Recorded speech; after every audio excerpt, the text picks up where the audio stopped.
Olá! Hoje a gente vai mergulhar num conflito bastante complexo que está acontecendo em um dos ecossistemas mais sensíveis do planeta, a foz do rio Amazonas. De um lado, a gente tem um impulso para explorar petróleo. Do outro, uma verdadeira batalha jurídica para proteger o meio ambiente e, principalmente, as vidas que dependem dele. E essa questão, no fundo, é o que está no centro de toda essa discussão. A gente está falando de direitos humanos, do futuro de comunidades inteiras e do dever que o Estado tem de agir com cuidado, com precaução antes que seja tarde demais. E a resposta para essas questões vai definir o futuro de uma região que tem um valor, assim, incalculável. Para a gente entender o tamanho do que está em jogo, primeiro a gente precisa olhar de perto para o lugar e principalmente para as pessoas no centro dessa disputa. A Foz do Amazonas não é só um ponto no mapa, sabe? É um lar, é um santuário. A região é o lar de uma diversidade enorme de comunidades, povos indígenas, quilombolas, famílias de pescadores. Para essa gente, o rio e o mar não são só recursos, são a base da cultura, do sustento, da própria existência deles. É simples. A saúde desse sistema é o que define se vai ter peixe na rede, se vai ter comida na mesa para milhares de famílias. E que ambientes, né? A gente está falando de uma riqueza ecológica absurda, com manguezais que funcionam como verdadeiros berçários da vida marinha. E é exatamente por isso que a preocupação é tão direta. Um vazamento de óleo ali não ameaça só a natureza, ameaça o sustento dessas populações, com o risco real da falta de peixe e da contaminação dos seus territórios. Então, o que ativou o gatilho desse conflito todo? Foi a decisão do governo de leiloar blocos para exploração de petróleo, justamente ali, nessa hora super delicada. E isso, claro, deu início a uma grande batalha na justiça. Para ser mais exato, foram 19 blocos arrematados num leilão com 47 blocos, além de 7 que estão em licenciamento. Tudo isso ligou o sinal de alerta no Ministério Público Federal. O MPF viu nesse processo uma pressa que não combina com os riscos envolvidos, faltando, as devidas precauções. O MPF foi lá e contestou o leilão. Mas olha que interessante, não por ser contra o petróleo em si, mas em nome de um princípio básico, a precaução. O primeiro ponto-chave do argumento deles é a tal da avaliação ambiental de área sedimentar. Pensa nela como se fosse um grande check-up, um diagnóstico da região inteira. A ideia é avaliar se a área como um todo tem vocação para esse tipo de atividade, antes mesmo de se pensar em leiloar qualquer pedacinho dela. O segundo ponto, tão importante quanto, é a consulta prévia livre e informada. Isso é um direito básico, sabe? Garante que as comunidades que vão ser diretamente afetadas tenham voz no processo. Desde o comecinho, o MPF comenta que a decisão da primeira instância falhou gravemente em ignorar esse direito, indo contra o entendimento de que interferir no modo de vida tradicional já é motivo suficiente para a consulta ser obrigatória. Então, resumindo, o que o MPF está pedindo é bem claro. Pessoal, pisa no freio, vamos fazer a lição de casa primeiro. Exato. Primeiro os estudos completos, o diagnóstico da bacia, a avaliação ambiental de área sedimentar, os impactos no clima, os efeitos nas comunidades e, claro, a consulta prévia a essas populações. Só depois disso se discute se o leilão é viável ou não.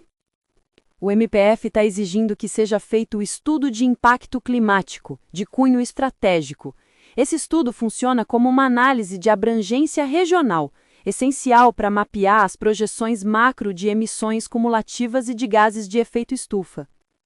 A função primordial desse estudo de impacto climático é subsidiar o planejamento da política pública, permitindo que o Estado decida se a bacia deve ser ofertada para exploração, e não apenas para definir como os projetos individuais devem ser mitigados e licenciados. E isso leva a gente para o coração do debate jurídico. Aqui a questão não é se os estudos precisam ser feitos, mas quando. E essa pequena diferença de tempo, ela muda tudo. Olha só que interessante essa comparação. De um lado, o MPF e o próprio IBAMA, que é o órgão ambiental, defendem o planejar primeiro, ou seja, fazer um estudo grande para ver se a ideia de leiloar blocos ali faz algum sentido. Do outro lado, a decisão da justiça, que o MPF está contestando, segue a lógica do projetar primeiro. Primeiro leiloa a área e só lá na frente, no licenciamento de cada projeto, é que se analisa o impacto. E o mais curioso é que o próprio IBAMA, em pareceres técnicos, já vinha alertando sobre os riscos há anos. Esse trechinho aqui é muito revelador. Ele mostra as incertezas, a falta de dados e até a complexidade geopolítica da área. É um alerta técnico que só reforça a necessidade de ter mais cautela. E aí a gente chega no ponto nevrálgico da coisa, uma contradição que salta aos olhos. De um lado, a decisão política de ir em frente com o leilão. Do outro, a opinião técnica do órgão especialista do próprio governo, o IBAMA, dizendo que é urgente fazer um estudo estratégico antes de mais nada.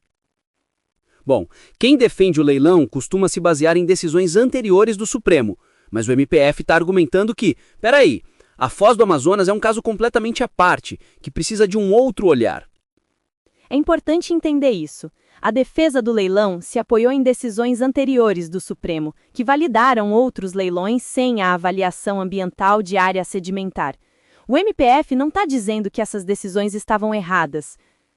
O que eles pedem é para que o tribunal faça o que no direito se chama de distinção, ou seja, reconhecer que a Foz do Amazonas é um caso único e não pode ser medido com a mesma régua. E os motivos para pedir essa distinção são muito claros. A gente está falando de uma nova fronteira exploratória, uma área com uma biodiversidade que é única no mundo. Ninguém tem a menor ideia de qual seria o efeito somado de dezenas de poços de petróleo funcionando ali ao mesmo tempo. E diante de tanta incerteza, ainda mais com a emergência climática batendo à nossa porta, o princípio da precaução tem que falar mais alto. Essa emergência climática é reconhecida inclusive pela Corte Interamericana de Direitos Humanos. Diante disso, o Estado tem o dever de diligência reforçada e de precaução.